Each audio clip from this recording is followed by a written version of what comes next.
বর্তমান যে পতাকার নকশা, আপডেট যে নকশাটা, সেই নকশাটা যিনি তৈরি করেছিলেন সেই মুসলিম নারীর নাম হচ্ছে সুরিয়া তোপজি। উনার বাড়ি হচ্ছে ভারতের হায়দ্রাবাদে। প্রথমে অবশ্য পিঙ্গালি ভেঙ্কায়া নামে একজন ভারতের পতাকার নকশা করেছিলেন, কিন্তু তার সেই নকশাটি অনুমোদন পায়নি। কিন্তু পরবর্তীতে সুরিয়া তোপজির করা নকশাটি সেটি অনুমোদন দেওয়া হয়েছে।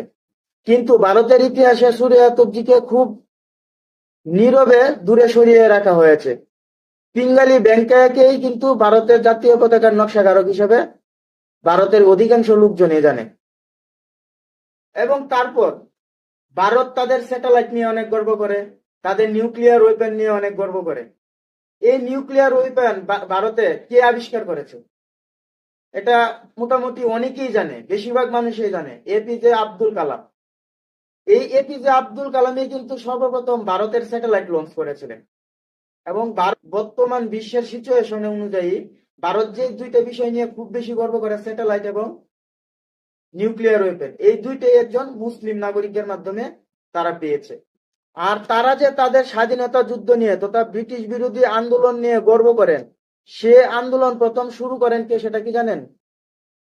সেই আন্দোলন প্রথম শুরু করেন টিপু সুলতান। শুধু তাই নয়, ব্রিটিশ বিরোধী সংগ্রামে সবচেয়ে বেশি অগ্রণী ভূমিকা পালন করেছিল মুসলমানরাই।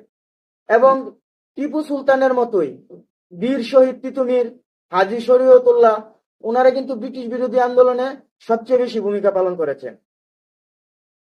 আর আজকে সেই ভারতেই সবচেয়ে বেশি মুসলমানরা নিগৃহীত হচ্ছে।